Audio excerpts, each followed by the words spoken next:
Hello, guys, and welcome to another episode of the Webb Show. It's been a little bit. Why is that? Because life is busy, but I got a new job, so hopefully it's going to get a little bit less busy and content will be a little bit stronger. I am very delighted to have a guest today, someone who knows far more probably about all of the game, like the inside knowledge of the gaming industry than I do. I like to pride myself in being in like the zeitgeist and knowing about like game releases and gaming news and when things are going to happen. But if the rubber ever met the road and I had to do anything to make a game exist, then I'm sorry.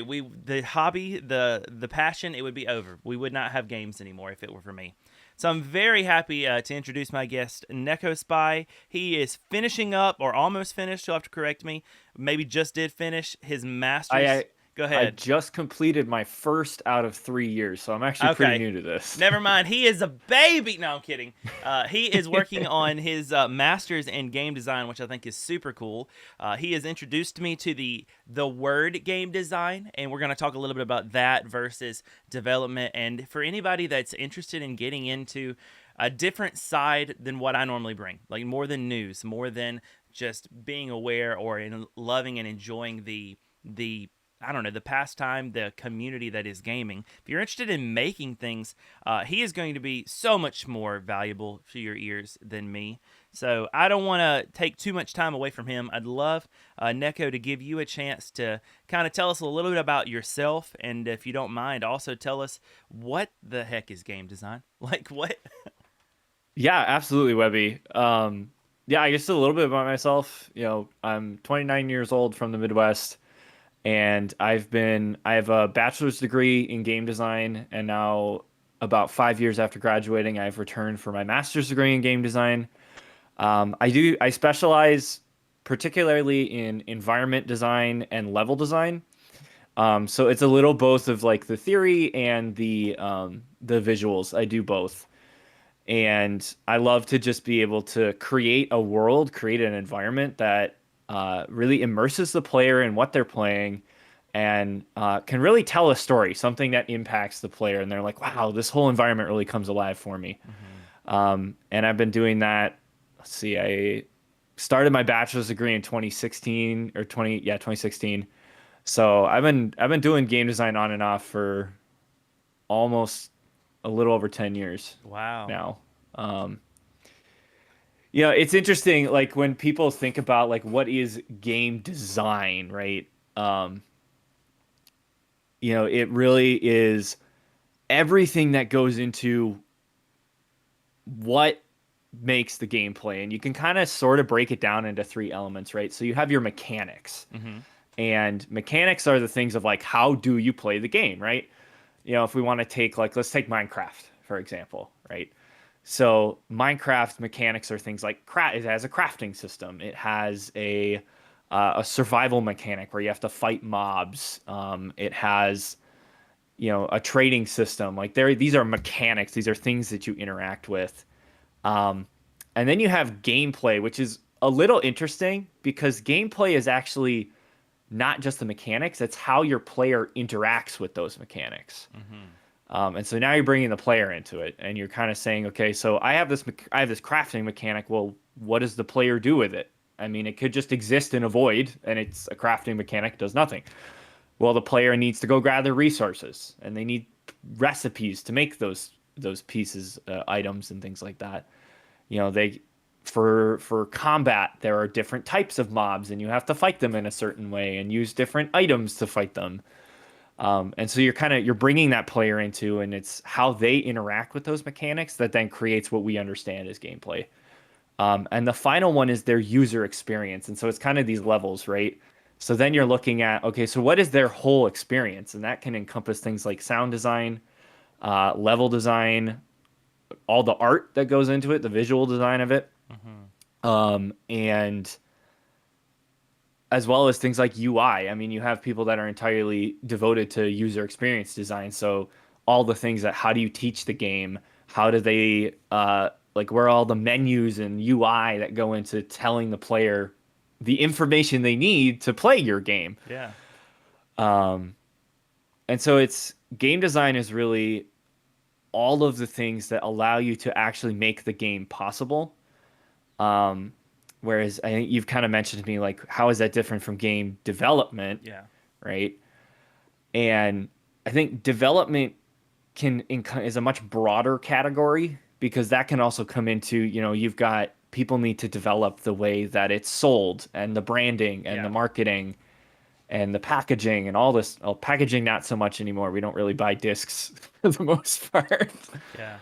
Um, but yeah, design is I would say is really that nitty gritty of how do I make a game exist and how does this game play for the player, if that makes sense. Yeah. So when people are like when they use the general term game devs or game developers, what they're probably thinking in their mind's eye is you. Like they're probably Hmm. actually thinking of game designers. Because I remember like when we first met through Twitch and we're chatting about this, even who I like to think that I have a decent understanding of video games and the way that they're made and sold. I can't make them, but like the idea behind it. Like I understand the Yeah. concept, so I thought. And so when you were like, "No, I do game design," I was like, "Okay, but what? Like, what is that?" So I like the way that you basically laid out game development as an umbrella term. And so game Yeah. design is a piece of development, and so maybe is marketing and ads and all of the other things. I'm sure there's. I don't know if the game designers would be a part of this, but you have like your porting teams, like you've designed a game. Well, who makes it work on PlayStation, Xbox, PC, and Switch? Like how does that work? Um, Yeah.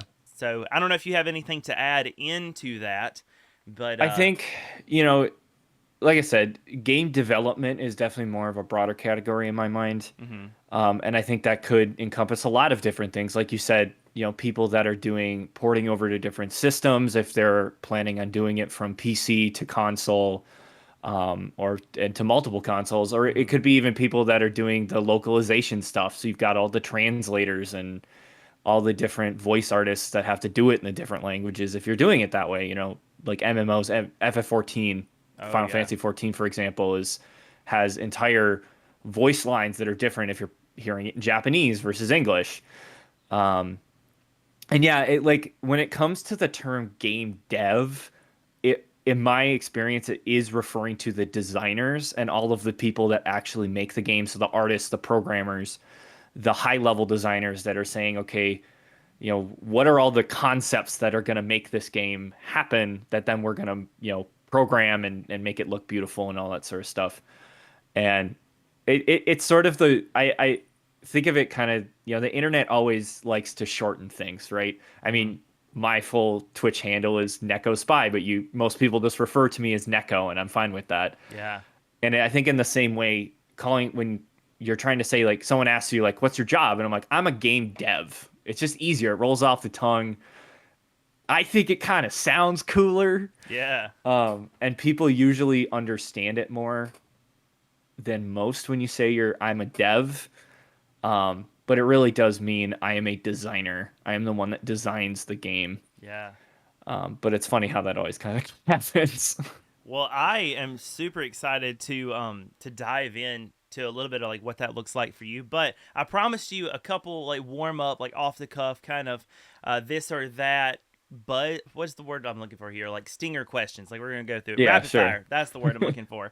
And I think it'd be an opportunity to kind of get into your head and understand where you're coming from a little bit. So if you're up for it, I'm gonna throw Yeah, some let's for do you, it. and I might even throw one that might be a little controversial right at the end, and you can talk about it as much as you want or as little All as you right, want. yeah. All right, I'm all for the hot takes. this one, well, a lot of people probably are going to think this one is a hot take as well. But okay, when it rapid fire for yourself, Apple iOS or Android? Android. Ah, me too. You're so wise. I love it I so will go much. Android. Basically it comes down to I hate how locked down Yeah, iOS is. Bugs the yeah. crap out of me. I have my mom on who is so I'm the baby of our family, and by baby I mean like my mom and dad are already retirement age, and so Sure. my which that used to sound a little bit more like whoa before I turned 30 myself. So I guess it's not that big of a I deal mean, anymore.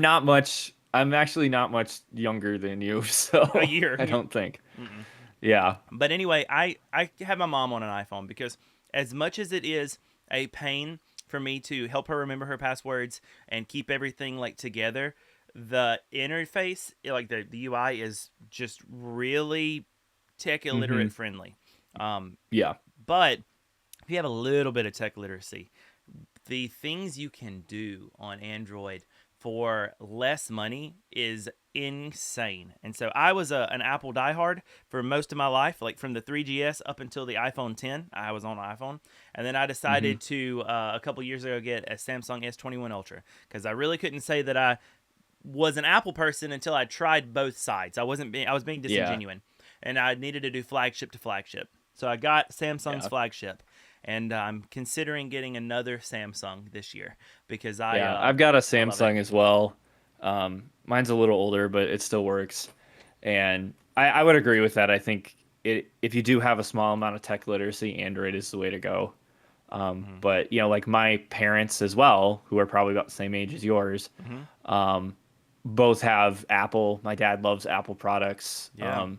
And it was funny. I was on stream, tiny little side tangent, but my Hmm. dad will pop into my stream periodically, and it was the first time he ever actually. He's always seen the end product of what I do, but he's never watched me do it. Uh huh. And he's like, "Wow, this is like crazy!" And it's so. He was just amazed at what I was doing, and I'm just like going to town. I'm in flow and Yeah. all this stuff, but he's just like the tech and the things that I do is just beyond what he can understand. Yeah. I love that though. I love that he's like stopping by and being supportive like that. My parents Hmm. are quite supportive. They like to try to watch my videos on YouTube, and but they don't get what I'm doing at all. Like dad gives me Yeah. advice about the things that I should do, and it almost always leans into you should do tutorial videos. And I'm like, that's not really what I am. I'm not a tutorial channel. I love helping Yeah. people, but that's not really what I am. All right. Yeah. Cats or dogs?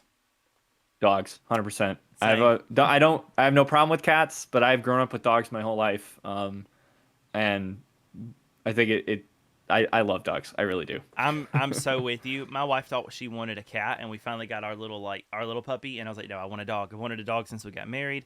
And I'm like you. I don't have anything against cats, but except for the fact that I learned that they are the most likely animal to eat you if you pass away in your home. I've heard that. Yep, I've yep. heard that. It's crazy. Like the like report that I read showed that dogs will wait a long time, and golden retrievers will just about starve themselves. They just won't.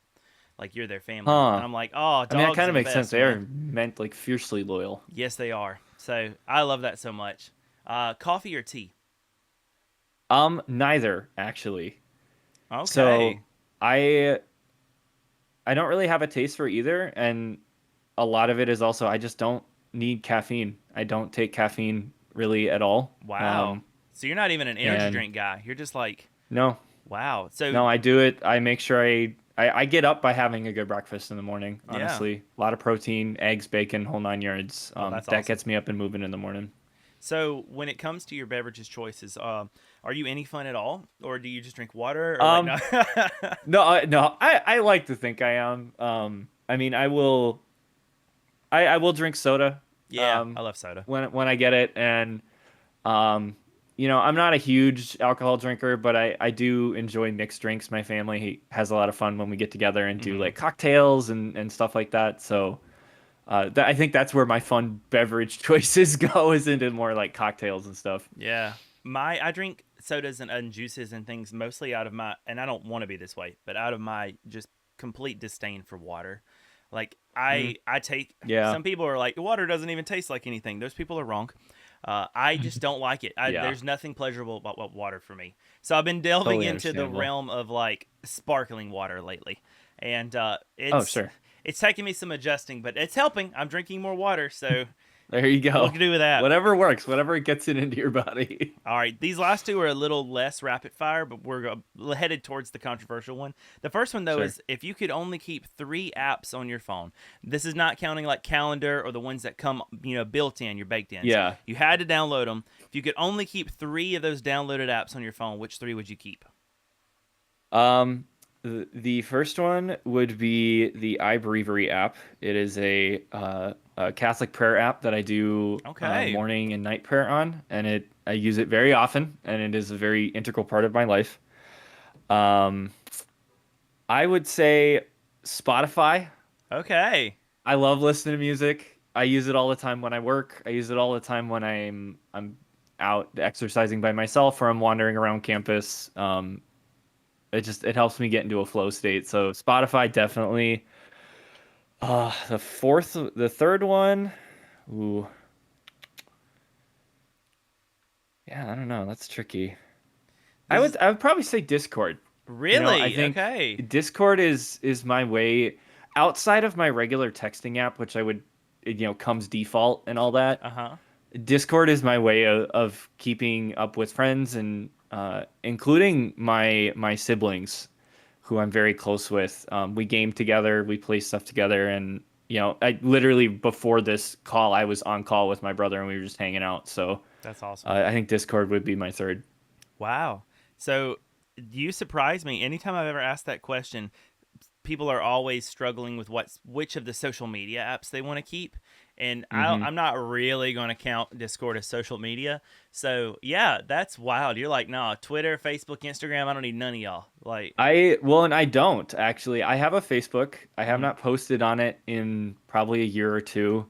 I don't use Twitter. I don't use Instagram. I'm just not on social media. Even with me being on Twitch, I don't use it. It, Wow. I don't know. It's a weird thing for me. No, I I understand that. just, I'm on some social media, but I found that like TikTok for example, not knocking any of you guys that like TikTok, but it was detrimental to my lifestyle. Like I would yeah, doom scroll or just be on that and get and accomplished very little, and then hate myself, at the end of the day because there's all these things I wanted to do for Webby Pumpkin, and I was already working like a busy job, and I was just throwing my time away, and so yeah. that hasn't been on my phone for almost 3 years now. So I totally agree. Now, Hey, other things props to though. you, man. Well, thanks. I haven't been able to pull myself off of things like Twitter, X, or Blue Sky yet, um, Right. but it's for promoting my brand. That's all. That's all it is. Yeah. No, yeah. I mean, I understand that, and like the people use it, especially when we are a content creator, Mm-hmm. to promote that sort of stuff. But then it's a double-edged sword, Yeah. is what it is. Well, and I wonder. I'm really starting to question the efficiency of it or effectiveness of it. Maybe not even efficiency, because Hmm. everyone's doing it, and so it's in my mind. I don't know if this is true or not, but it's kind of that idea of how if every app on your phone gives you a notification, then it's just as useful as having no notifications because you get like blinded to Yeah. how many. Well, I everybody's feel promoting, that way. so It's even with Discord, and I'm actually probably in a week or two, I'm gonna go through and purge a lot of old like mm-hmm. channels that I'm not using anymore because I'm like it is too much. Yeah. And then the channels I want to pay attention to, like I can't because I'm so blinded by it. Mm-hmm. I'm in a couple discords that I still have use in them, or like I see a usefulness for them, but I really only kind of reference them. And so setting my Hmm. notification preference to be mention only has been Yeah. so nice. That's helped a lot. No, I think that's smart. Well, here's our controversial one then. As a game designer, I've been so excited to ask you this question, and you can answer it like I said as much or as little. I want to give you a way out here, Sure. but I would love to hear your thoughts on Power World and Nintendo slash the Pokemon Company. Ooh, It's a heated, a heavy-handed controversial. question. It is, and I don't know. I feel like I'm kind of in the middle because, and maybe that's not what a lot of people, they want to Mm-hmm. hear me be like fiercely to one side or the other, but it's mostly that I have issues with both how they're both doing things. Mm-hmm. Nintendo, I think there are things that they're doing that, I don't agree with that in the way that they're trying to crack down on things that they maybe don't have the authority or should have the authority to do so in terms of copyright law and things like that. Yeah. And what they're copywriting is a little kind of esoteric and vague. But at the same time, what bugs me about Power World is that to me, it felt like the devs were, and whether this was their intention or not, it feels like this to me that they were intentionally trying to provoke Nintendo Mm-hmm. by getting as close as they could to Pokemon without actually stepping over it. And yes, that may not be their intention, but it kind of feels that way. Yeah. And in the end, regardless of what people's motivations were, the fact that it has blown up in all this controversy just really turns me off the game. And I don't want to be part of a game that is part of all that controversy. And every game has its issues. And I play games that people are like, "Why do you play that? That's a terrible game." Yeah. Um, yeah, I think that's really where I'm at with it. I see some like from as a design standpoint, I do see merits within Power World, and like I don't discount the actual design that they put into it that wasn't just like we're basically just taking Pokemon. Mm-hmm. Um, and I also like, and this is something that comes up as a designer myself and with all the other students that I work with and spend time with, and also professional designers that I interact with, that where game design has been around long enough and the game industry has been around long enough that you can still make really unique things, but at some point you're still going to be borrowing some aspect of someone else's game because there's just so much out there. Yeah. Um, and so yeah, I think it's for me it's a very muddy gray area, but it is at a point where it's not a game I feel like I want to be playing. Yeah. I think you hit something really powerful there about like how there's just a multitude of ideas and things that are out in the ethos, if you will. So Yeah, I didn't tell you any of this, but my background and my degree is actually in music, sure. and so I that struck a chord with me, no pun intended, but it struck a chord with me because when it comes to the world of music and like copywriting musical works, we all have 12 notes. And that's all that we Hmm. have. That's all that exists. I mean, anything in between that, like these semitones, is really just out of tune. And so we all have Yeah. these 12 notes, and we can only put them together. And granted, there's a lot of ways, but at the end of the day, there is a limit of how many combinations can Yeah. be made. And so we see that with like cases against creators like Ed Sheeran, where you just can't copyright a chord progression, and he won that Yeah. case because that's just too, um, that's just too like, I guess, High to the level point of and what it vague, I is. guess Yeah, maybe. like it's like saying that's almost like copywriting the act of making music, and you just can't do that. Yeah, right. I feel similarly to you in like the game realm. Without taking too much of your time, because show is about you. This is my hot take on. It's not too hot anymore. It's pretty cooled off. But this is my take on Power World. I'm incredibly interested in the case because whatever the outcome Hmm. is going to send ripples throughout the rest of the industry. So I'm very Yeah, interested in that. absolutely. I agree with you on the way that Pocket Pair or Power World they hit it as close to the nail as they could for Pokemon. However, parody is even in Japan, parody is legal, and so Yep. there is like a little bit of like precedent here.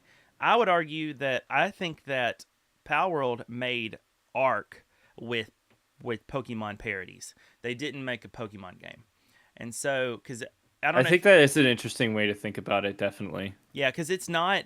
You can catch creatures, but and there is a sphere. I understand that, but at the end of the Hmm. day, it is a survival crafting game. Very to me, very akin to Ark. And even in Ark, Yeah. you capture dinosaurs and can glide or fly with them, or can have them do your bidding, if you will. Well, that's how Power World's pals work. So, Yeah. No, I think that's actually an interesting thing. I'm a big Ark player. mhm. I love Ark mostly because the little kid in me that still exists is still obsessed with dinosaurs, Heck straight yes, up. yes, Um, and now that you say that, like I just never put two and two together, but I agree with that. That yep, definitely the core mechanic is actually much closer to Ark, and Wildcard didn't go after them. yeah. Studio Wildcard had no care in the world about what Pal World was doing. Well, that is the like the crux, if you will, of my problem with it. Because Hmm. I don't want to be a Nintendo hater, but I have a lot. I'm the more and more I am invested in the gaming industry and this realm, the less love I have for Nintendo as a company. And so Yeah, I think that they're in their right to defend their trademark, and I totally get that.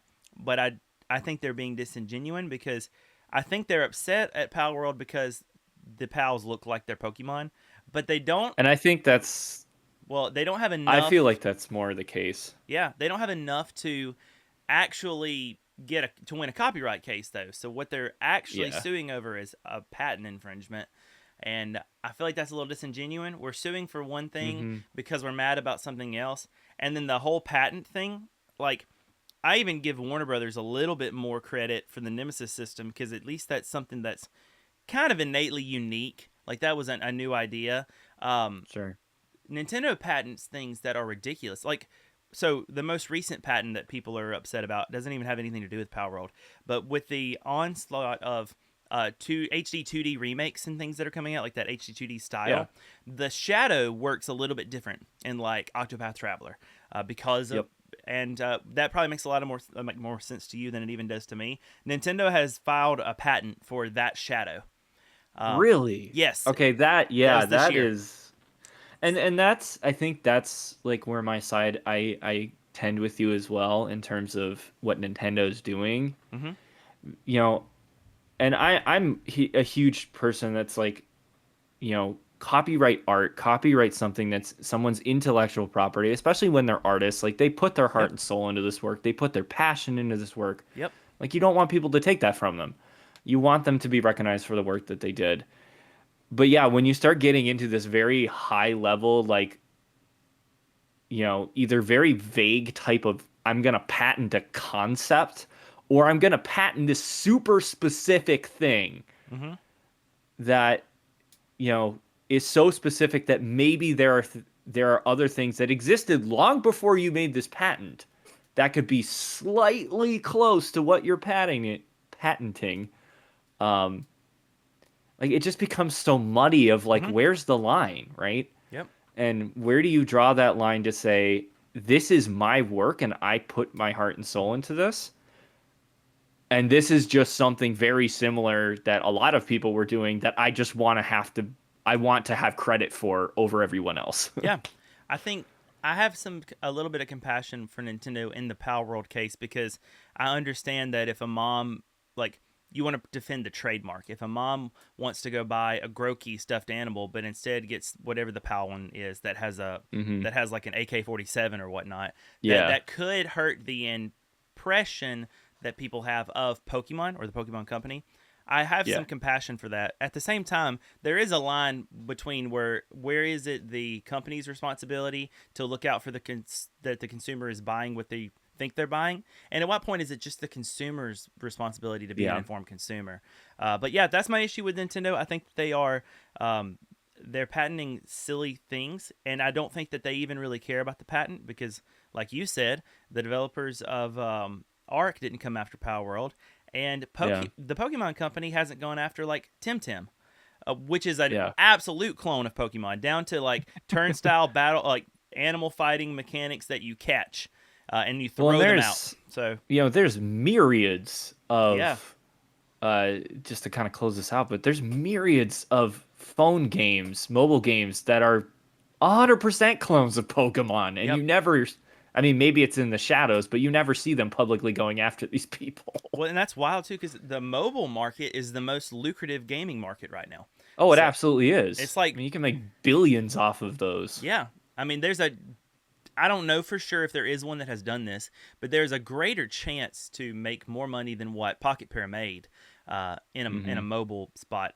I think it really comes down to trademark though, and I think it comes down Yeah. to Pocket Pair is also a Japanese company, and they are in work or they have signed a deal with Sony. So technically with Sony Music. So Sony Music and Aniplex, they've signed a deal with Hmm. them, which is pretty much exactly what this little startup company called Game Freak did with Nintendo. They formed a Yeah. third party, Creatures, to manage that, and those three are the three owners of what we know of today as the Pokemon Company.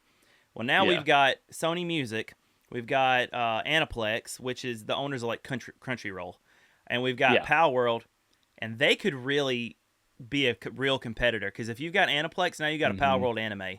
Now you've got tracks and plushies, and it just came to PlayStation, so it's in their home market. Nintendo's just scared Yeah. of a real competitor, so I Well, get and it. I would agree with that too. I think there's, especially within the larger companies, if they actually see someone gunning for their position, like Hmm. they are going to defend themselves, Hmm. and maybe not in the best ways, Yep. but they're gonna defend themselves. That's what it's really about. It's not really about copyright, I think, and I just don't like the whole idea of copywriting or patenting game mechanics, unless No, it's I just agree. incredibly unique.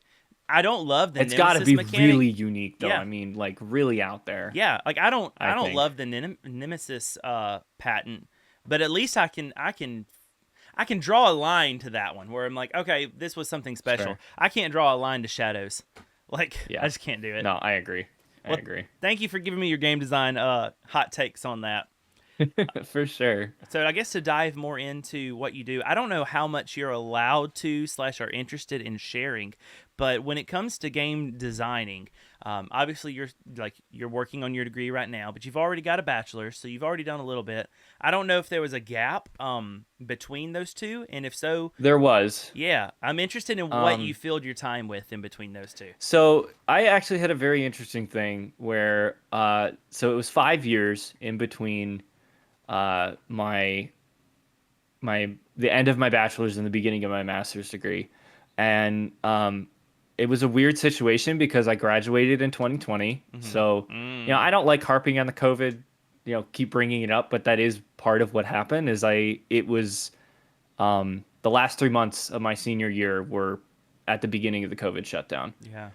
and so I going into a very competitive industry was already going to be hard, and then trying to do that during COVID was a nightmare. So I ended up I did a full year of temp work. I did data entry for Wells Fargo Home Mortgage. Mm-hmm. And then one day they said, yeah, we don't need you anymore. Don't come in Monday. And I was like, crap, I got to find another job. And managed to I did get a 3D modeling job. It wasn't for games, but it was for a steel construction company. And I worked for a Lejeune Steel company for 2.5 years. Oh, cool. And so I did for in between the two, I was not doing game design a lot. I was doing a little bit here and there just to kind of keep my passion and desire for design alive. But it really came to a head about a year ago when I was like, I can't ignore this desire to design anymore, and I need to go back and do it, like full time. And because I had no industry experience, I really thought about. I was like, well, what's the best way to do this? I'm like, you know what? I think I'm gonna go back for a master's degree, and also be really able to take this degree and push my skills, push the content that I create, and really boost my portfolio far beyond what it was when I graduated as an undergrad. Yeah. So yeah, it was a little weird. I've had kind of a weird path, but I'm really glad being able to be back and doing design, even if it's not in the professional space. Yeah. Well, I appreciate you sharing the weird path too. Mine, without taking too long on it, is like a music degree. Just learned that I'm pretty decent at and really enjoy like making content and like doing not necessarily like PR / communications, though I did work in that role for a little while. Yeah. But doing things like what we're doing right now, like the podcasting and like maybe a little bit of social, maybe a little bit of I like mixing and engineering sound. I do feel like I use my degree a little bit with that, and I like doing that for video. So it's like a lot of fun to partner that with videos. All that to Yeah. say, I worked a job doing that. It was actually for a church, which is like the highest paying thing in the country. And so Oh, absolutely. that around 2020, I got super overworked because everybody shut in. But then we started recording everything so that we had messaging. Yeah.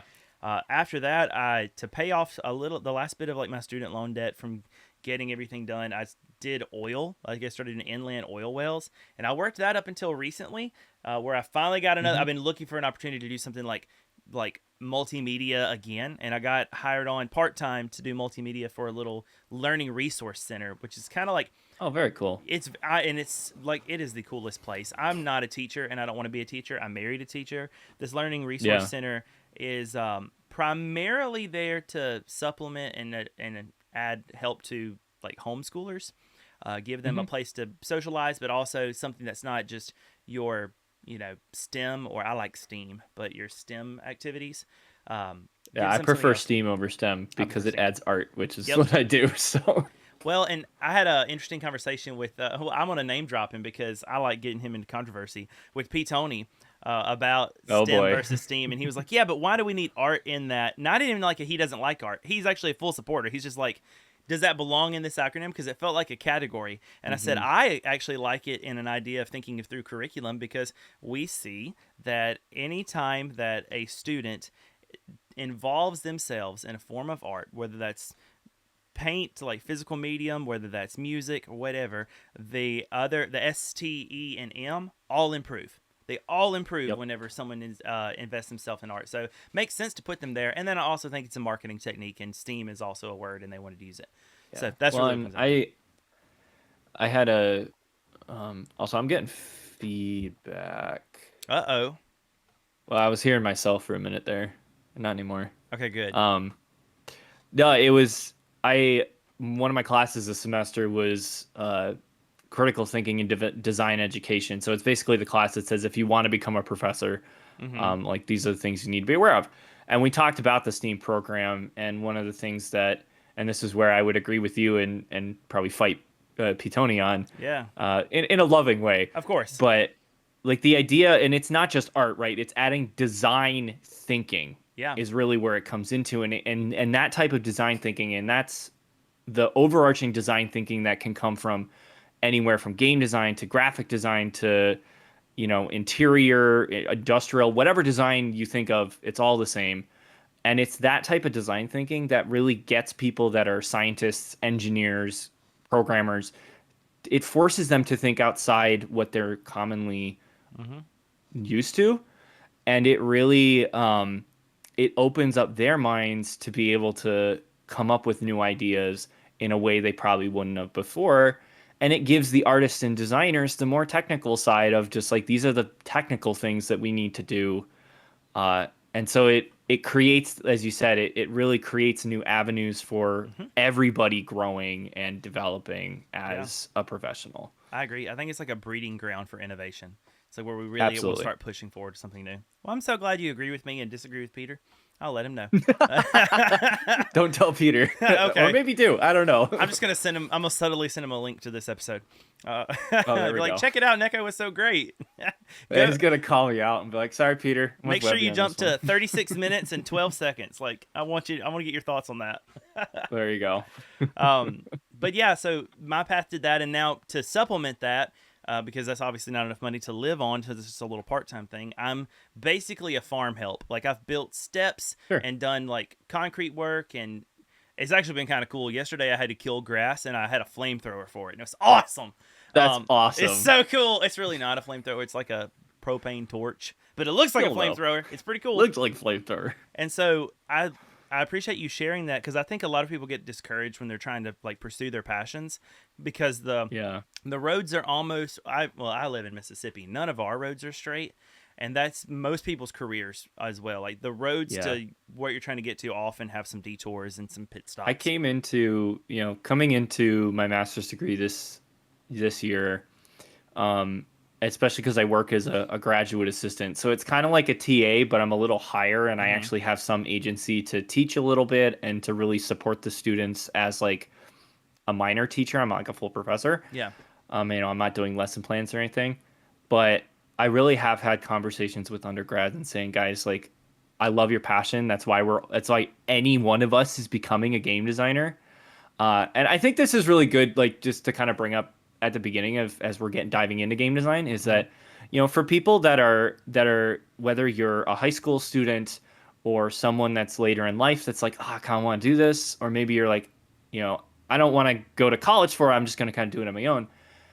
It can be very discouraging because yes, it is an immensely competitive industry. It's immensely competitive, but I like to encourage people that those, as you were saying, like those types of winding paths, especially when you're trying to get into the game design industry, I think are very valuable, and don't discount that value, because it also, one of the things for me, having worked in steel construction and understanding like how do you build a stadium, and I'm talking like large scale steel construction, stadiums, office buildings, data centers, like big stuff, Yeah. and now I was when I it was about a week left before I left Lejeune Steel. People were asking me like, well, what are you going back to school for? And I'm like, well, I'm going back for game design.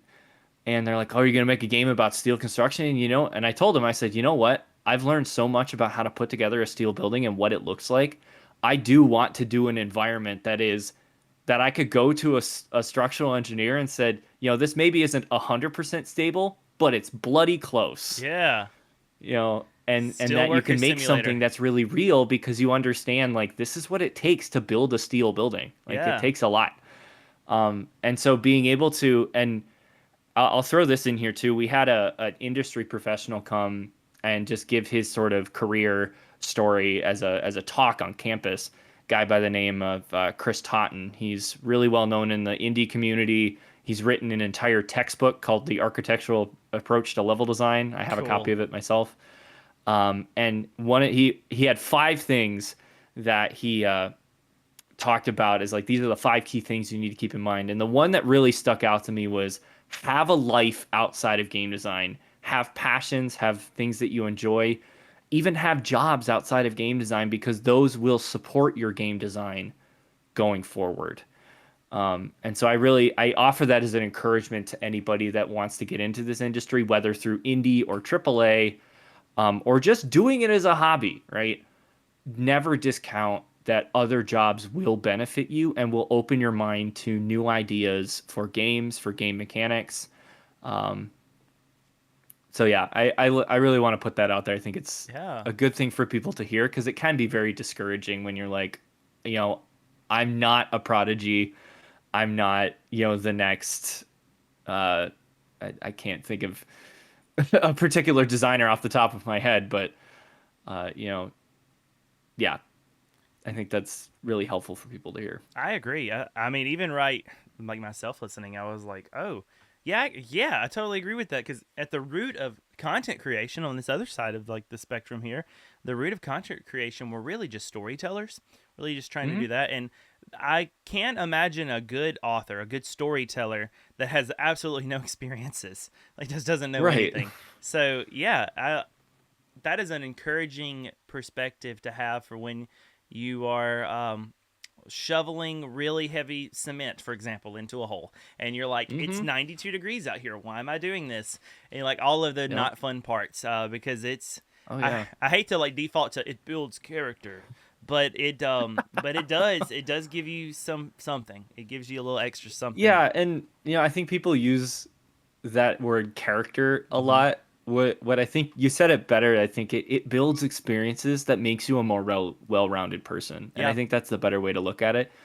And that especially as a designer and my first semester here, I gave a lot of presentations. They were introductory presentations, but there were a lot of questions of who are you as a designer? Like who am I as NekoSpy as a designer? What makes me the designer that I am? What are the experiences, the way that I live my life, the values, all these things that make me to choose the design choices that I do. Yeah. And remembering that I think is very important. Yeah.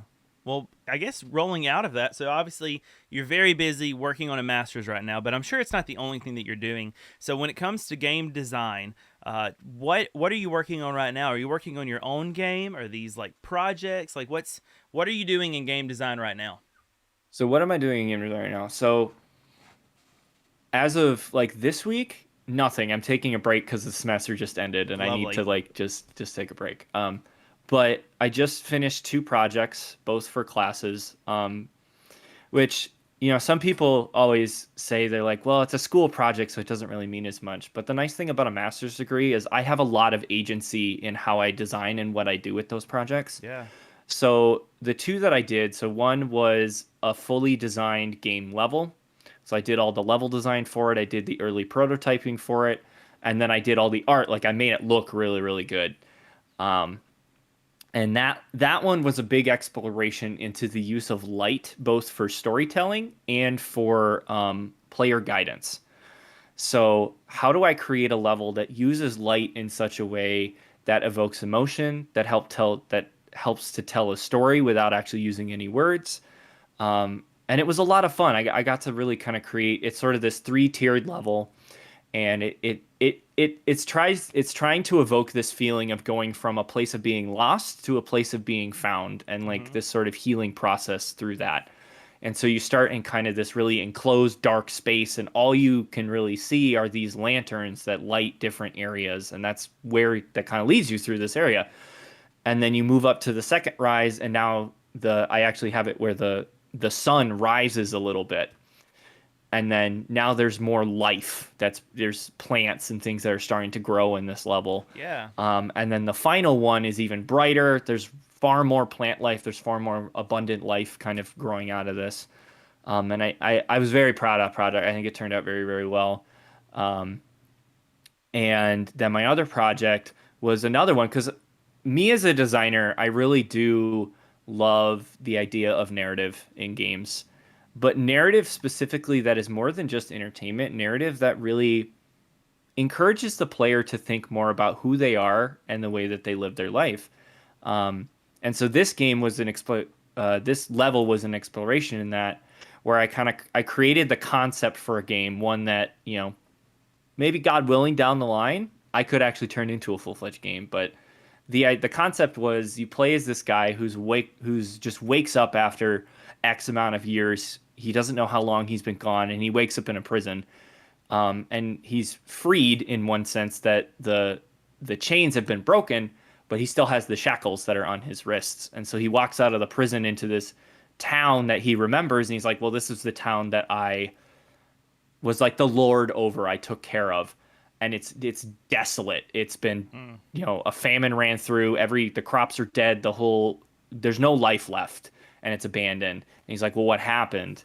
And he ends up coming into contact with this sort of divine figure who says, unfortunately, this was actually a lot in caused by your selfishness, greed, and gluttony. That you hoarded all these things during this time of famine, and yes, it caused a lot of issues for these people. And so then the game is really about him trying to reconcile with his vices Yeah. and working to actually grow and be, as I use the term, reforged into virtue. Um, Wow. and I really have been trying to tell that story through this environment. And so I have two kind of areas. There's the desolate town, which is very depressing and bleak, like it's meant to be. And then there's this small one wooded area that's still alive, this grove where the divine entity, this divine smith, as I'm calling him, lives. And so you move between the two as he works to help the character kind of grow and be reborn and redeemed. Yeah. Do you feel like, and answer if either of these games, or slices of a game, if you will, slice of games fit into Yeah. this, but do you have like a preferred genre, if you will, like that you're going for with each of these? Or is it Um, too abstract to even say that, oh, this is a platformer, this is an adventure game yet? Like, yeah. I would say most of the games, and these two particularly would fall, if we want to put them into categories, would fall into RPG and adventure. mm-hmm. The the Vice to Virtue one I was envisioning some kind of turn-based fight mechanics where he has to like literally combat his uh you know manifestations of his vice, like Yeah. that's part of his. And then there's also little like puzzles that you have to go find items and put together as more of a narrative aspect. Yeah. um the other game I think was much more just like an adventure type game. It's finding things, it's exploring the world, um, with no sort of like RPG or combat elements to Yeah. it. But I think RPG and adventure is really where, because that's where I feel, and I'm not saying you can't in a lot of other genres, but it's where I feel I can be very expressive in the narratives that I want to try to portray to my player. Yeah. I feel like genres can get super convoluted. I was only like Hmm. 2 years ago when I feel like I was able to put a name on what my favorite genre is, because I Yeah. I know what I like when I see it, but that doesn't mean I Oh, can for tell you sure. what it is. My favorite game, you may already know this about me. I know that our listeners know this about me. My favorite game of all time is Spyro the Dragon, the original Hmm. trilogy. From Sure. that, I deduced that my favorite genre is actually 3D platformer collectathons.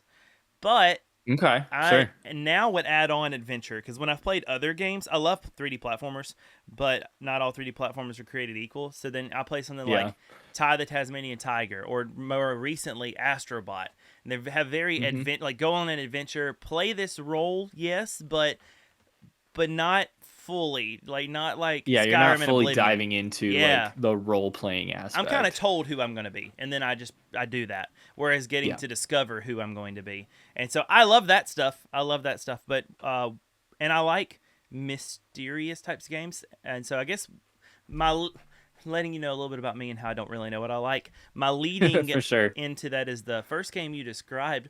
It reminded me of a couple games. Not saying that you're copying these games. It reminded me of the feeling that I got from two games in particular Yeah. that I really, really enjoyed. You may know them. It's okay if you don't. One is called Abzu, and the other one is I think I've heard of Abzu. Abzu. You're a robot, basically. You don't know that yet. There's no dialogue in the game at all. Like nothing. You Ooh. don't even read it. The Mm-hmm. game it's check it out if you haven't because it's only like 2 hours to complete it. The I'm pulling game up on Steam right now. the game tells you its story through the art and the things that you discover. Yes, I have seen this And it's game. beautiful. It has a sister game. I don't think it's the same developers. It might be called Journey. It used to be a PlayStation exclusive. I do know Journey. I I, know that one. I loved those games, Neko. Like they are a different type of beautiful because you Yeah. just discover things and feel emotion with just music and what you see in the world. But the ocean one was Mm-hmm. especially pretty. But I don't want to ruin the game for you. But you learn more about yourself through like still no words, but like hieroglyphs that you find later. Yeah, And you don't even know that you're a robot. I've already spoiled that for you, but you're really there to like for do sure. something in the ocean. Well, Great game. and games like Journey and Abzu, Uh huh. Journey especially, have been huge inspirations. And so for me, it's like I have no problem when people say like, "Oh, your work reminds me of this game." I'm like, "Yeah, like we talked about earlier. I mean, it's very hard to create something Yeah. 100% unique." But the fact that like it reminds you of these games that to me are huge inspirations is actually it brings me a lot of joy to hear Good. that. I got a couple more I thought over. Those are the two main ones. Yeah, The other ones don't fit perfect. There's this game called Sky Children of the Light, and I've heard of that one. I think I watched might have been Juniper. I think might have been playing it for someone. oh I was that watching another streamer within our circles that was playing it. yeah, that sounds a lot like a Juniper Wood game. I liked it. I didn't like it as much as the first two, but I think some of that is because I just didn't have someone to play it with. Because the cool shtick about this one, if you will, it's still no dialogue or anything, and you're Hmm. discovering the world. But it's multiplayer. It's like online co-op, Okay, but sure. not like you don't have to play it multiplayer. You can just run into your friends and other people in the world, and it's really That's cool because cool. you can like interact in very rudimentary ways. Like you can hug or you can wave, but like there's not really any conversation. There's far from voice chat, nothing like that. Yeah. But it's just something cozy and warm about it. Or like there, I don't know if I'm gonna say this right. There's another game called Air. It's AER, and AER. I yep, think I've seen it. I like indie games. You may be picking this up from me, but it is you're traveling around an ocean Yeah, on top Air of it. Memories of Old. That's it. Yep. Discovering this ancient civilization. So anyway, there's tons more I could think of. Like oh now I can't think of it. I like games that tell a story without needing to rely on dialogue and a narration. Yeah. Like and And so that's what so I'm cool. trying to really discover as well is because I think there's something so like you were saying there's something so meaningful. Like Hmm. we're always so used to there's I mean from social media to movies to all these things like it's ingrained in us to hear dialogue, to listen to people speak, to get that narrative.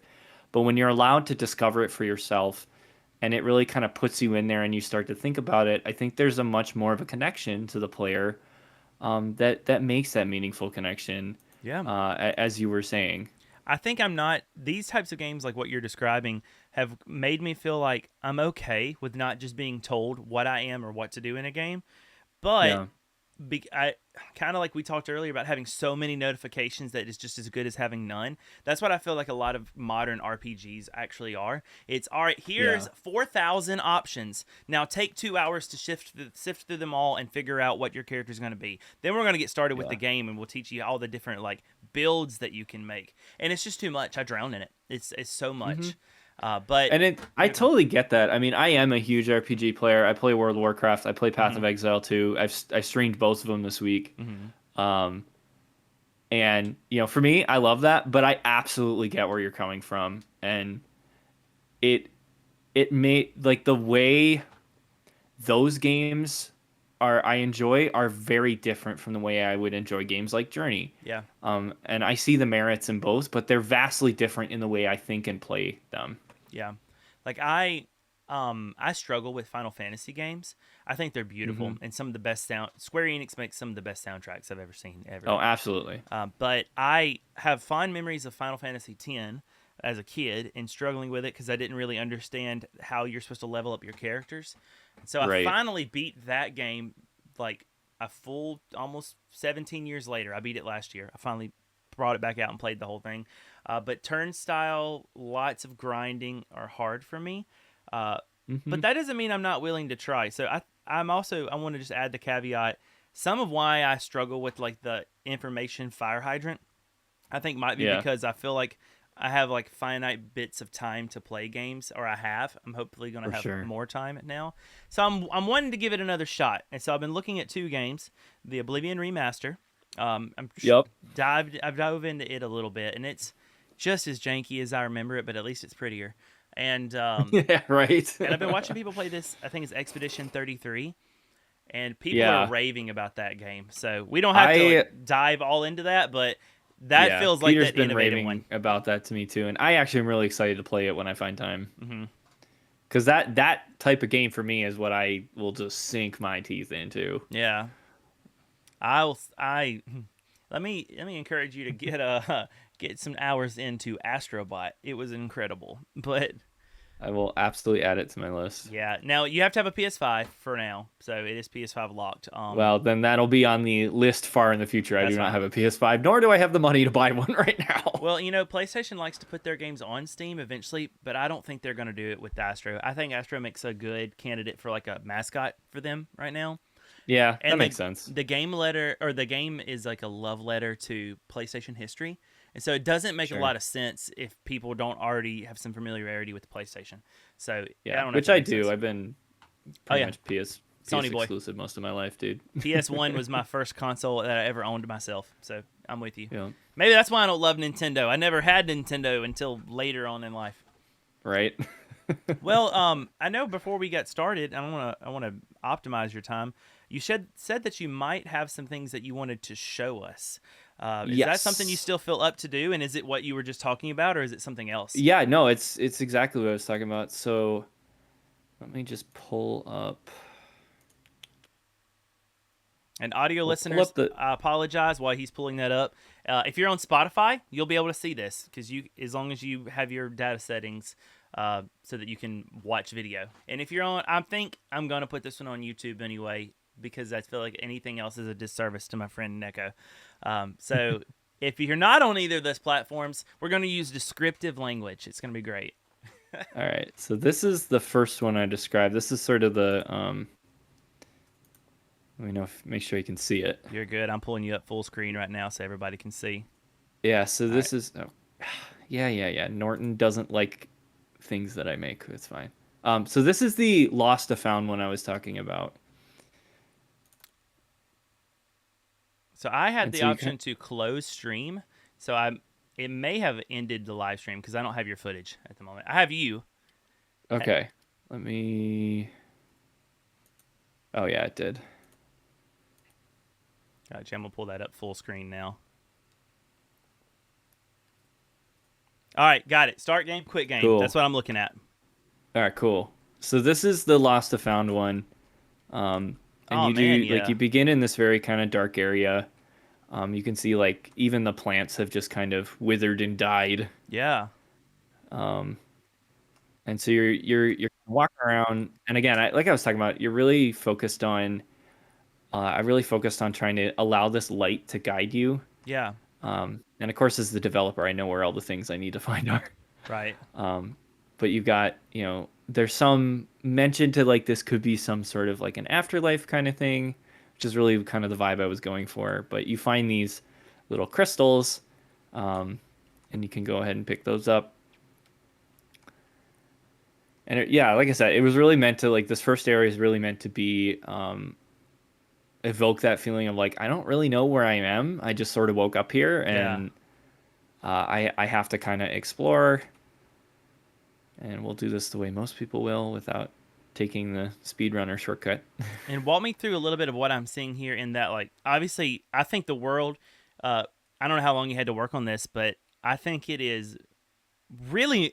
I hope you don't take this the bad way. Really, more than I expected to see. I was expecting it to not be so intricate. To be, because it's a project and it's exploring these concepts. But I mean, from the stairs to the walls, like your stone pathway, it's much more fleshed out than I would think this like beginning stages of a project, if you will, are. So tell me about, Yeah. like, did you make all of this? Are we looking at some So Unity or some so this is Unreal. Unreal, I'll like, say that right here. This is okay, Unreal Engine 5. okay, That's what I did this in.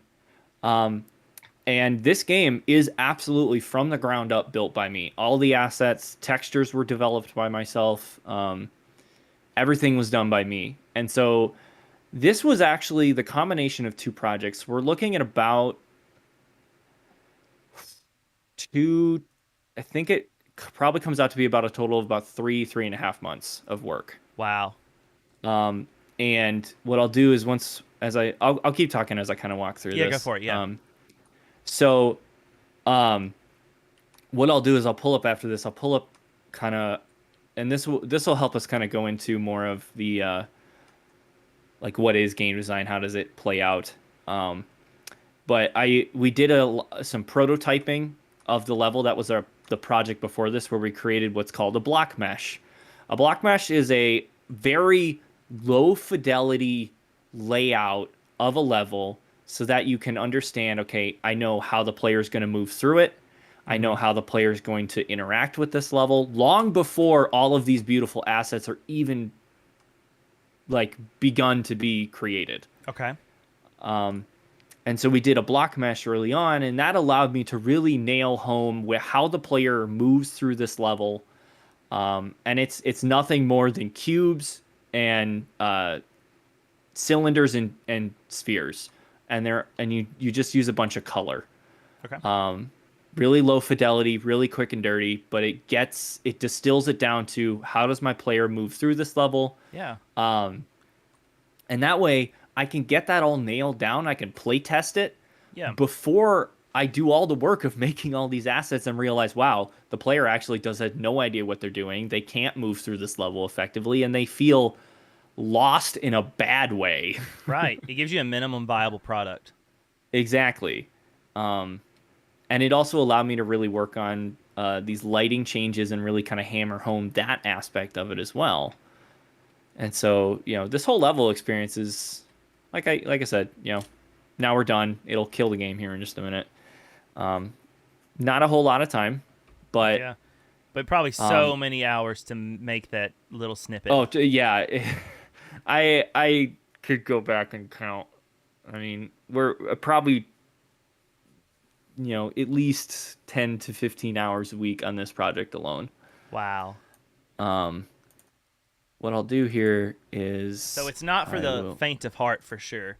Like, this is work. Yeah. This isn't like the romanticized idea of like, oh, games are just for children and easy, I'm going to make one. It's not that. Yeah, and that's the other thing is, a side note, as I mentioned, that sort of have things outside of game design that you like enjoying. I do a lot of youth ministry on my free time, Yeah, that's and I awesome. have for most of my adult life. And I have a lot of young men come up to me, teenage boys that are like, wow, you do game design? It's so cool. And I'm like, yeah, I do, but not to scare you away from it. Understand it's a lot of work, but the reason that we as designers can do this is because there is an immense amount of passion behind what we do. Oh, yeah. And that's what pushes us forward to do this work. And for people that come into my stream when I am doing game design work, like, it's a lot. Yeah.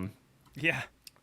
I mean, even what you And just so, showed me, like, I think it's important for us as players, as the consumers of this, to have a little bit of grace too for what we're looking at. I can't stand when, especially, I didn't play it because I want to keep myself pure to this, but I'm a big fan of Insomniac.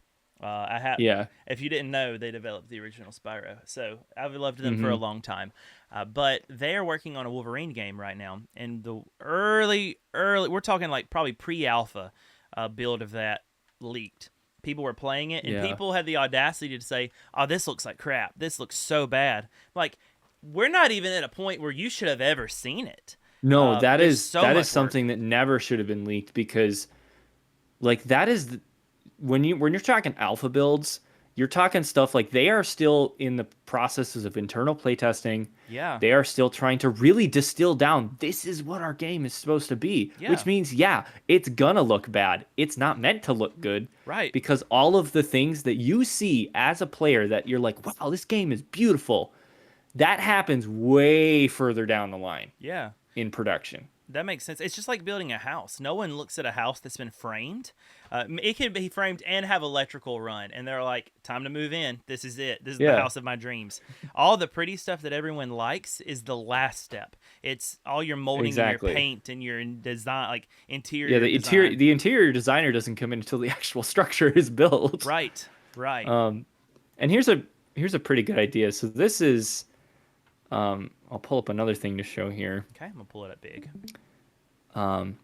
This is the block mesh. Oh wow! So And this is this the is what same I was game you talking just showed about. us, but in block. And you can see like you can see the level is still laid out relatively close. There's things that I changed a little bit. Mm-hmm. But this is how I understand the most basic principles of how does my player walk through this level, right? And so you can even see the little pickups, they're spheres. The lanterns, they're spheres. Yeah. Everything is just cubes and spheres and cylinders. It is so quick and dirty, and ultimately, if this were a real production game, no one would ever see this. What's But wild is I've played games that look like this. and well, and that's more of a stylistic choice than anything Right. else. But this type of stuff is you may see it if the developer is doing like a dev blog or something, Yeah. where they want you to actually walk the journey with them and see what they're doing. But what you're gonna see is the fruits of this labor. You're not gonna see the actual product, because it's this type of work that actually makes the levels you enjoy, the mechanics that you enjoy. Um, all of those things start with this really quick and dirty prototyping. Yeah. Um, You know what this reminds me of? hmm, Human Fall Flat. Like in this, really? yeah, because that whole game is blocky, like Play-Doh people, and it's meant to be kind of like unhinged, honestly. But that's what it makes me Yeah. think of. But And I can totally get that. And, there are games that choose this actually as their stylistic point. mhm. Um, but yeah, so this is, I think, something that's really interesting for non-developing gamers to Yeah. see. Um, No, I even for someone who I like to think that I'm, more compassionate and have a better understanding, even myself, it's kind of hard. I'm glad you showed it to me in this direction, like with the more finished one first, because it's kind of hard to see the line that connects point A and point B here. Like it's yeah. wild. It's wild that this became what it is. Is it how difficult? I mean, surely difficult, but how difficult is it to go from something like what we're looking at right now, this block mesh, to that finalized design? Are you able to basically take your artwork and wrap it and kind of like plug and play, or Well, how's that work? no, actually. So, and this is kind of a thing where, what I can do here, and this is nice because I have all of this stuff here. Mm-hmm. We'll pull up some early render images here. So let's see, where did I put those? Uh, Basically, it's as I'm trying to find these files here. Mm-hmm. Oh, here we go. Um, so this is in a 3D modeling program. Basically, you have just levels upon levels of prototyping, right? Yeah. So the block mesh is the prototype of the level and the mechanics. Now, what I'm showing you here is these are the early prototypes of, again, very low polygon count, very quick. They get the point across. And so what I can do is I make all these prototypes here to get the shape language nailed down. And then I come back again and I do the really high detail modeling. I put the textures on them. But with the early prototypes, I actually put those in the level and I replace all the cubes and cylinders and stuff with these low prototypes. Okay. And then it's just a process of re-importing and and doing higher and higher levels of work. And the nice thing is at least with most game engines, is when you when you re-import a mesh, it will it'll overwrite it, and it will also replace every instance of that mesh that you've placed in the viewport. Oh, that's nice. And so the nice thing is once all these prototypes were placed, I really didn't have to place anything more. I had to do some adjusting here and there as it came together and as textures were added. Right. But everything was already placed, so it was just the level just sort of evolved essentially. Yeah. So what I'm looking at here, and this might not be what you use, but this reminds me a lot of like Blender, and just like So, 3D modeling software. Yeah, yep. tell me. This is not Blender. This Okay. is Autodesk Maya. Oops, hit my Okay. thing there. This is Autodesk Maya, which is I have access through school, but I also, because of my streaming and stuff, I own a indie license of it. So I own a commercial license as long as I don't make like over 100,000 a year, which at my point would be a miracle. Yeah. But so I use Autodesk Maya, one, because it's what I was trained on, and two, at least in the higher level AAA space, it's industry standard Right. for 3D modeling. Like that is Autodesk. I wouldn't say they have the market cornered, but they own a large part of it. And because it is one of the best 3D modeling programs out there. And again, it's what I was trained on Right. as a student. So it's what I'm familiar with. I have used Blender. Blender's been a little harder for me to kind of transfer over to. I totally get that. Blender, I feel like gets really popular because it's free, so it's the hobbyist Well, and side. that is why it's free. It's free, and it's free to the point that you can it's open source, so you can make money off of it Yeah. without having to pay Blender. Right. I think about that in my music background because, like, the industry standard, or at least at the time that I finished my degree, the industry standard for like digital audio workshops or DAWs was Pro Tools. Apple Okay. was coming along with something they call Logic, and Logic is a better program. Still not free, is a better program though. So that was changing, and then like there are really good photo and video manipulation tools, but Adobe Creative Cloud is the industry standard. Yep. So I still use Photoshop and Premiere, and I don't use like what is it, Audition, I think, unless I have to do something really quick and dirty. Because while it's the industry standard for like photo and video manipulation, I have better digital audio workshops than Audition. So yeah, I feel that it makes sense that you wouldn't be using Blender. It makes sense that there's like an industry one. And I definitely know students. There are people that prefer Blender, whether it's because it's open source and they want to support that. Some people are just like never support the overlord sort of thing. Yeah. And I get that. You know what? That's their choice. And everybody has their choice in programs and things like that. So, I but think, yeah, I think their tools are industry standard for a reason. yeah. No, I think that makes plenty of sense, and a lot of it might be just where they started. Like um, I'm not as dangerous with my 3D printer as you would probably be, but I started getting in on a hobbyist side with my 3D printer. I have something printing right Sure. now, and I started with Tinkercad, very like CAD software, but Sure. it's designed for like elementary and middle school students to teach them the basics of like CAD Yeah. software.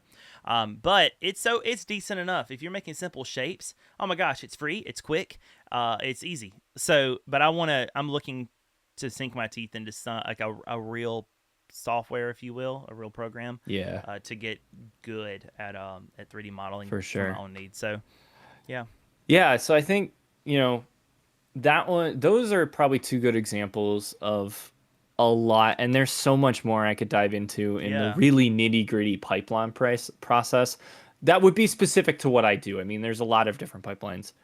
But I think when we're talking about game design, right?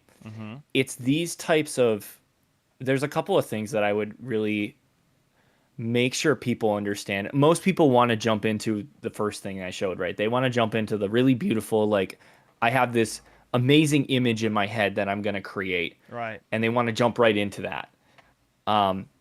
But it's far more important to go through prototyping, and I mean a lot of it. Like you want to be prototyping early, you want to be prototyping often. Um, because what that allows you to do, it allows you to be immensely adaptive. Um, and it also means you want to be playtesting. And some people will. I always laugh about this, and I'm sure you've probably heard this within your circles too. And what you do Hmm. is, I have a lot of youth that are like, "Oh, I want to be a game tester for a job," and I'm like, "You really don't," Hmm.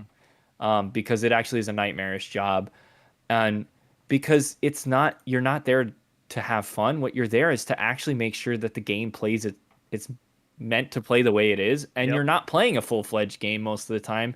You're internally playing these very low fidelity stuff, and you're there to get paid so that they can get the feedback they need Hmm. to a, to make the game what it needs to be.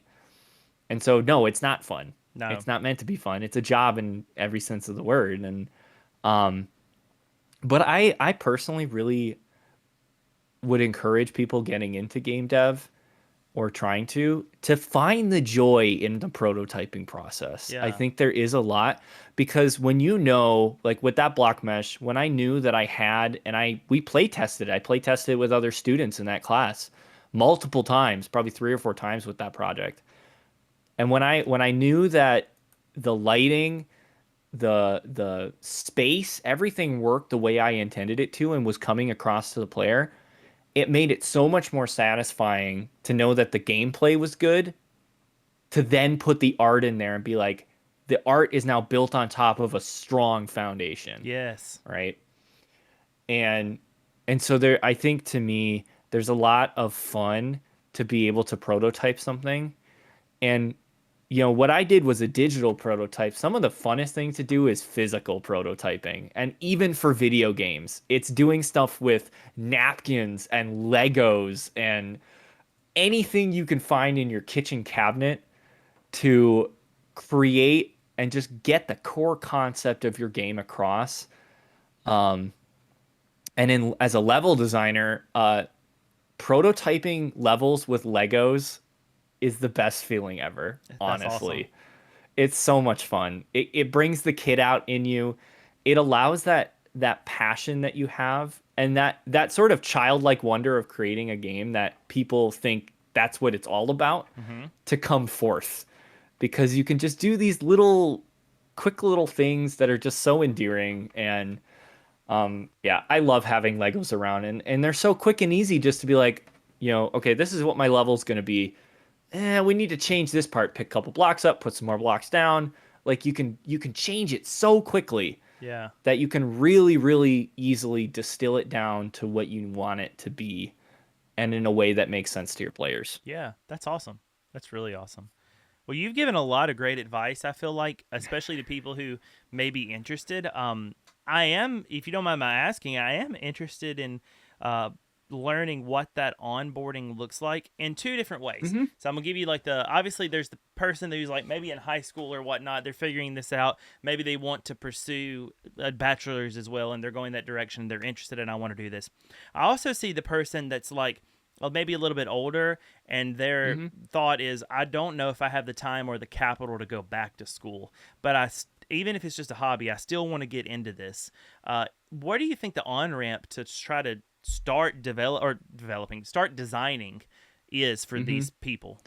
So I think I'll start with the latter first, Okay. because the former with high school students I think is a lot more structured. It's like Hmm. go find a game design college. Yeah. It's pretty straightforward. I could name drop my college too if I wanted to, because I love my program. But for someone that's later in life, that maybe they just want to do it as a hobby, or maybe it's something that they went to school for a more easily applicable degree. Yeah. Like you can make an absolute degree or career out of game design, but it can be very difficult. Hmm. Maybe they're like, I just want to get like a business degree and get a job, have a comfortable life, and then build a hobby from there, right? Yeah.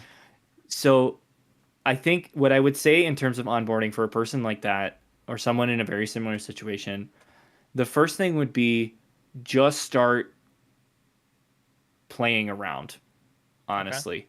Come up with an idea. even if it's just like, I'm gonna make a platformer. Fine. Pick a genre that's established. That's a good place to start. Yeah.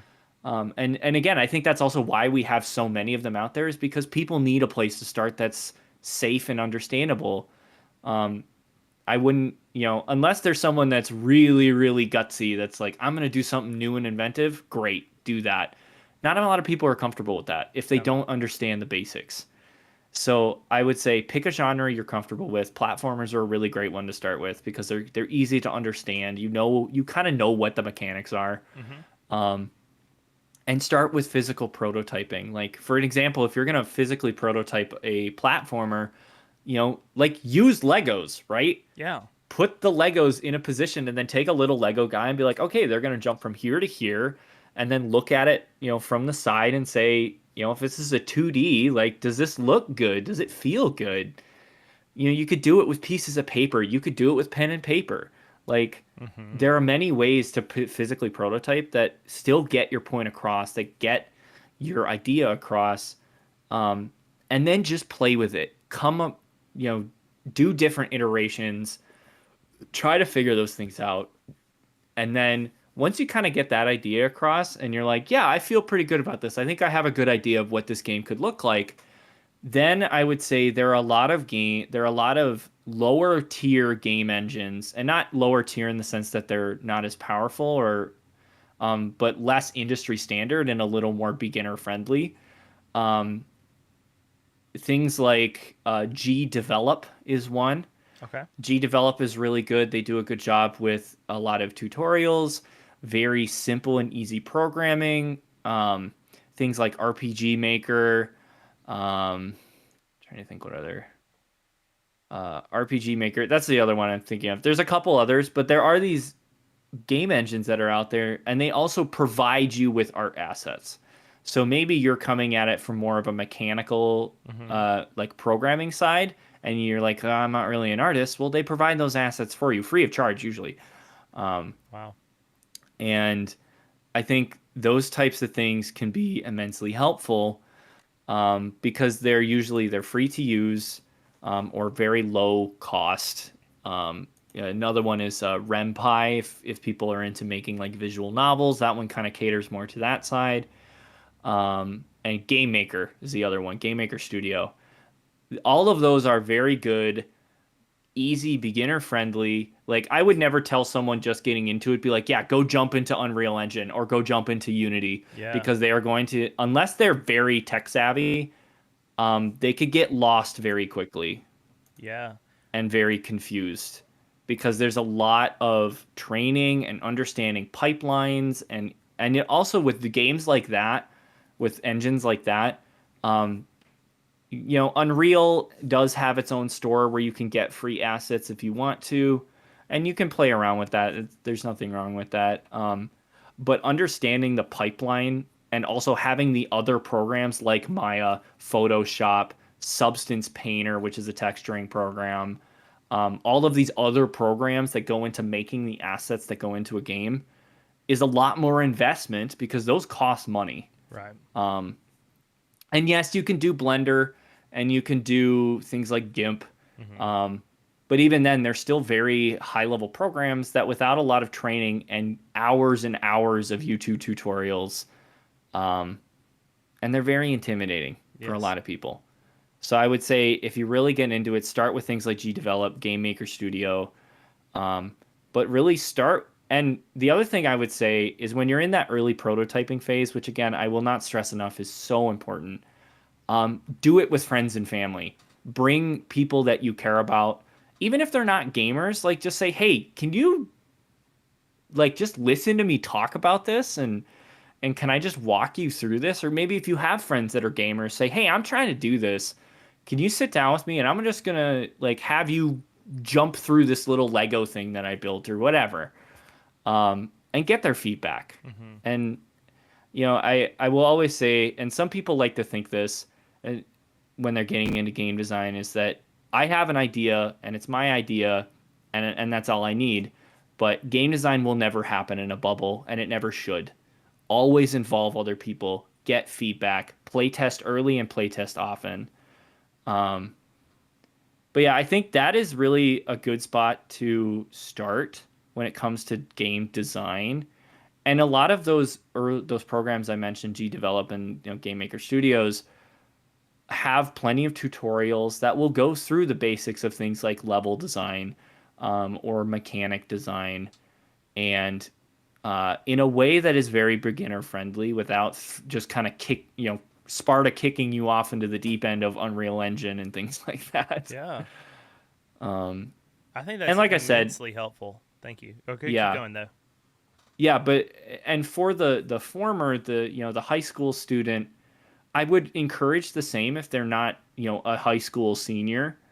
You know, go into Game Maker Studio, do physical prototyping, really play and have fun, especially for someone that's a teenager. Hmm. Develop the passion, grow it, nurture it, because it's that passion that will drive you to be the best designer you can. And it will also get you through those days when you have to do the very repetitive tasks of importing textures and doing it over and over and over again. It can be tiring and it can be taxing. And it's that passion that keeps you from burning out too quickly. Hmm. Um, but also know when to take breaks, know your limit, know when to care for yourself. But yeah, start that early. And I've known people that have started doing game design and just the basics through, actually Roblox is another good place to do it. Yeah. Um, People give Roblox crap sometimes, but I think it is a good place it's a good space to start if you want to try to play around with learning game design.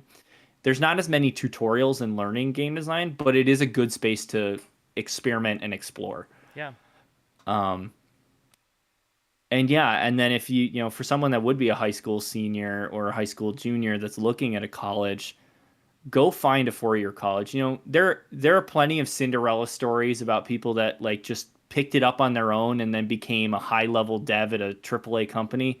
I'm not saying it doesn't happen, and it does, but I really do think even, don't get we won't get into the whole pricing of college or anything. That's a whole nother mess, but I do still say there's an immense amount of value in going to a four-year college, getting a degree in game design, and learning the very core concepts. And it's also learning how to work on a team.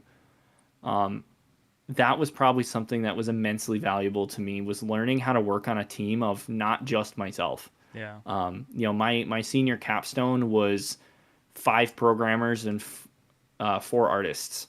So we had to work together. We had to talk to each other frequently. We had to learn what it meant to say, okay, the programmer needs me to get this art asset in here by, next week because he needs it in order to make sure that the level is functioning the way it needs to function. Yeah.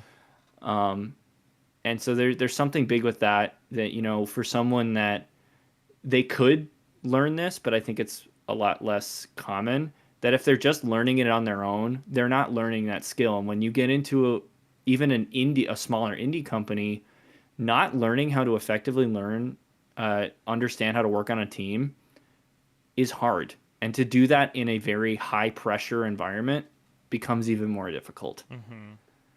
And when you can do that with the support of professors and teachers that can guide you through, like, okay, you guys are struggling here. Let's talk about why you're struggling, what the conflicts are, and let's resolve these in a way that doesn't hinge on your livelihood, Yeah. right? So that's where I think if there's someone that wants to go back to school, I would encourage it. It's part of the reason, and even as a master's student, because over the 5 years that I wasn't really doing a ton of game design work, um, pipelines, curriculums, things change. It's an ever evolving industry. Yeah. And I came back this year and learned so much more that has improved my skills tenfold, honestly, both in efficiency and in craft. And so despite the fact that yes, I'm gonna walk out of here with probably 60 to $80,000 in debt, um, I already a year in am like, this was absolutely the right move for me. Love that. Well, thank you. I think that's very helpful. I love that you brought up Roblox because I have a brother-in-law. My wife is also the eldest of all her siblings. I have a brother-in-law Hmm. that's 11, and he was like talking about how he wants to get into development, and so the first thing he downloaded was Unity, and I was like, I Ooh, don't know. So not for an 11-year-old. yeah, I actually was like, he already played Roblox, and I was like, you can just like make games in here. Well, now he'll Hmm. come into my chat and be like, I'm working on a game in Roblox, and he's loving that. So That's I think awesome. that's so great. I this was it was last year, right before I was officially accepted into the MFA program. Hmm. Um, a friend of or a neighbor of good friend of mine. The friend was like, "Hey, our neighbor's kid has made like 3 games on Roblox, and actually they did really well. Like he made money and actually a decent amount. We're talking of tens of thousands off of these Wow, games when he was 14, 15 years old." that's insane. Um, which is crazy. And again, I will caveat by saying that is kind of a Cinderella story, but it does show you that it's possible. And it was with the support of his father. His dad was very involved and supportive in helping him do this. Hmm. But I got to sit down and have brunch with them and just talk with him. I was like, this is really cool to hear his story. And his dad kind of talked about walking his son through this. And it was also really endearing because it's something they bonded over. Yeah, But it does show that even on, and they were all through Roblox, all 3 games. And now he's going into software development. He's a high school senior. But that's really so cool. it does really show that even on Roblox, you can still learn the basics of what it means to be a game dev, or at least begin to play around with the concepts. Yeah, that's awesome. In that vein, and then this will be the last thing I'll ask you about, I guess, that realm. Do you have a thought on like UEFN, like Unreal Engine Fortnite? Because I haven't experienced it, I haven't booted it up, but it it seems to present an easier way to use Unreal Engine because it has all these Fortnite assets. Yeah, I have not looked into it because I obviously just use the Yeah. Oh, actual dude, I think you could be Unreal Engine. dangerous with it because a lot of people like to poop on Fortnite and everything, but I think the industry owes a lot to Epic Games and Fortnite. Um, Yeah. even if No, it's and just, well, we have cross-platform now. Even if it's just that. hmm So oh yeah, and I will not sugarcoat it. I crap on Fortnite too. It's not it, but it's usually never on the developers. It's more on the community, to be honest. It's fair also enough. just not a game I enjoy in any regard. But I just pulled up this here. You know, I think what you were talking about, that's what this kind of looks like, is that it is meant to be sort of a little more user friendly in terms of learning maybe some of the basics of how to like place assets in Unreal. Hmm. Probably there might be a little bit into learn how to code what's called a blueprint. It's a very basic way of coding like interaction and things like that. So, and again, it probably is a little more tailored to someone that maybe isn't the art side Yeah. potentially. Because if they're already providing assets to you, they're probably pre-made already. So you may not get as much of like what I do, which is the art pipeline. Yeah. But from what I can see, yeah, I think that probably was their intention, is to provide something that is a little. Uh, and actually, I'm looking at just some of the promotional stuff. Yeah, it says free UE learning content for blueprints, motion design. So yeah, I would agree with that, and I think in that regard, despite the fact that it has the Fortnite tag on it and it's using their assets, I think it might be a good place to look into. Like I said, it's not something that I really have heard of Yeah. Fortnite. because I've really just I used Unreal Engine straight. Right. That's what I'm trained on. Well, Fortnite is so expansive at this point too. It's not just that like drop-in battle royale shooter anymore because Yeah. they've got the Lego game, which is basically Minecraft but with Legos. Like Oh, that's really? part of it. Wow. Yeah. There's Rocket Racing, which is, I mean, it's the cars from Rocket League, but you're on an actual regular race. And then Hmm. there's like their, I think it's Festival or World Tour or something like that, and it's basically Rocket or Rock Band, but in Fortnite. And all of those Oh, assets wow. are available. So the creative worlds which are the ones that are either made in vanilla Fortnite Creative or in UEFN, are actually quite intricate. Some of them are like, Yeah. shovelware, but like I've seen some really cool things that are made because while they obviously give you Fortnite assets, and that's more than you would expect it to be, than like or Hmm. more than it used to be. I think you can Yeah. add your own stuff as well, so you can go as crazy as you want, and then you can publish it to Fortnite. So like someone could just And I play the think, game within Fortnite, which is cool. yeah. And I think actually now that you're saying that, and I'm just reading a little bit more here, um, it actually makes, to me, Fortnite is now actually becoming more similar, akin to Roblox, Yeah.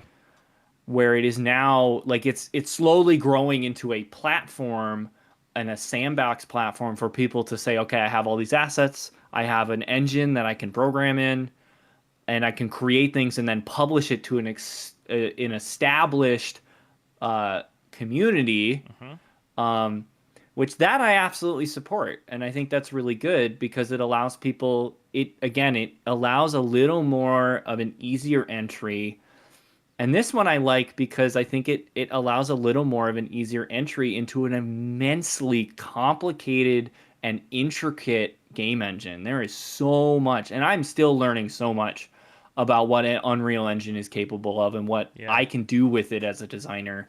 And that's coming from almost 5 years of college teaching and practice. Yeah. So I think I totally support this and would put it in the same vein as Roblox. Yeah, I think of it as like Roblox's bigger brother. Like it's a bit Yeah, more complex, but I think it's an awesome resource. So, and I do think absolutely. I don't know if you'll ever want to play around with it, but if you ever like blow up on Fortnite, just remember that old pumpkin you talked to. But I think you'd be I'll let you know. dangerous at it, like because I don't think there's a lot of RPG stuff in Fortnite, but there's room for it to be. Like you could do it. There's absolutely, and who knows, maybe I could have some fun or just kind of dorking around in there. Yeah, it's if nothing But else, it's something to experience. oh, for sure, Yeah. for sure. And as we've talked about previously in this whole conversation, that experiences are a good thing to have. Yeah. Even if it makes good content, like, wow, I tried and that Fortnite still isn't for me. Yeah, right, right, for Well, sure. well, Neko, thank you so much for your insight and telling us a little bit about kind of your journey to here and what you're planning on doing moving forward. I'd love to know about any side project games that you're like indie working on, like that are coming up, anything like that. Yeah. So as of right now, I am looking at. I've been really, like I said, I'm taking about 2.5 weeks off, Yeah. just to really kind of relax, let myself reset, and that's more just a self care thing after the semester. But I have a couple ideas brewing in my head. Really, one of the things I wanted to do, and this come actually is related to my channel, Mm-hmm. because I really want, I've been, now that I'm at a point, like I've been streaming for a little over a month and a half now. Like I am not super new. I'm pretty new still to all of this. Mm-hmm. But I have been, my design brain is thinking, I'm like, well, I need to kind of start coming up with some branding and things for my channel. And what I want to do is I really want to create a environment, something really kind of whimsical and fun. I really want to kind of mess with like bioluminescence. I love that sort of stuff. Cool. But I want to create an environment that I can use as like a backdrop. I can use it for different, uh, promotional things on my channel as kind of a bit, but it's also then work that I've done.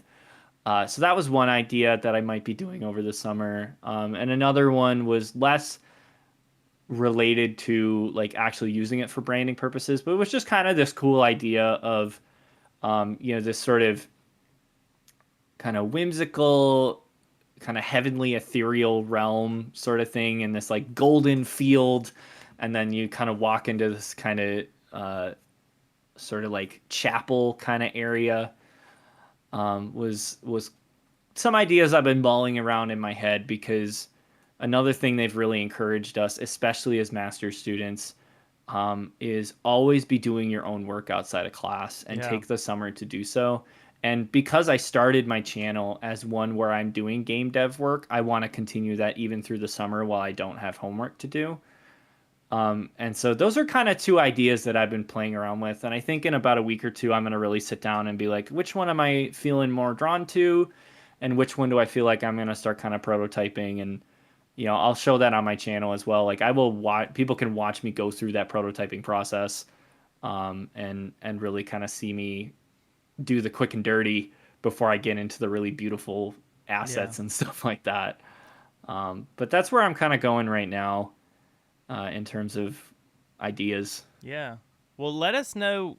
Obviously, people are probably going to be interested in checking that out. So, where can we watch that, and where all can we just find you on the internet? Like, if we're looking Yeah, for you. so there's kind of two places right now. Like previously said, I'm not really much into social media. I may do it further down the line as a promotional thing for my channel, but for the time being, you can find me on Twitch at just NekoSpy. That's NekoSpy, on Twitch. And if you go to my Twitch channel, it will also have a link to my art station. And that is my professional art station where I show my best work, Mm-hmm. things like that. If you ever just want to see previous projects that I've done, projects that I'm currently working on, you'll see me streaming on Twitch. I really do try to stream about 5 times a week, usually Monday through Fridays. My schedule, I like to keep it as consistent as possible. But given my life as a college student, it will change on a dime, so just be Mm-hmm. aware. But know that at least some point during Monday through Friday, I will be live. Um, and hopefully, once I graduate, I can make it actually consistent. But this is the best I can do right now. But I will always, my schedule, no matter what, will always be posted the week prior. So you always know when I'm going to go live.